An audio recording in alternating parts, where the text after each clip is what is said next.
Le résultat courant avant impôt est un indicateur financier clé permettant d'évaluer la rentabilité d'une entreprise en combinant le résultat d'exploitation et le résultat financier sans intégrer les éléments exceptionnels.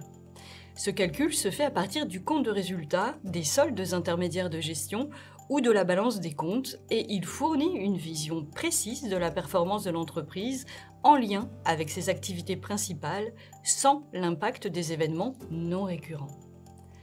Le résultat courant avant impôt se concentre sur la marge commerciale ou industrielle de l'entreprise par rapport aux coûts engagés pour la production ou la commercialisation de ses produits et services.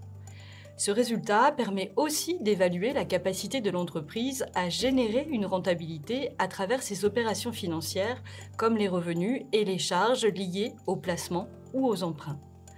En matière de calcul, le résultat courant avant impôt est obtenu en additionnant le résultat d'exploitation et le résultat financier. Ce dernier est calculé en soustrayant les charges financières des produits financiers et le résultat d'exploitation se base sur les produits d'exploitation auxquels sont soustraits les charges d'exploitation. Des spécificités comme les quotes-parts de résultats sur opérations faites en commun peuvent également intervenir dans le calcul du résultat courant avant impôt.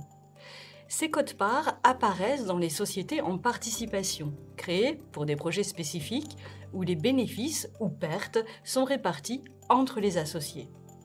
Par exemple, des sociétés de production cinématographique peuvent utiliser ce modèle pour un projet commun où les profits ou les pertes sont partagés en fonction de la part détenue par chaque participant.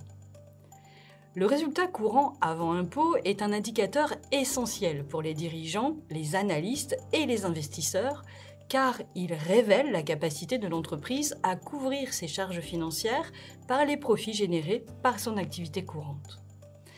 Un résultat courant avant impôt positif montre que l'activité de l'entreprise génère suffisamment de ressources pour faire face aux coûts liés à l'endettement, alors qu'un résultat courant avant impôt négatif peut indiquer des difficultés à maintenir une rentabilité sur les opérations courantes. Il constitue ainsi une base pour calculer le taux de résultat courant, exprimant la capacité de l'entreprise à générer un profit stable en proportion de son chiffre d'affaires.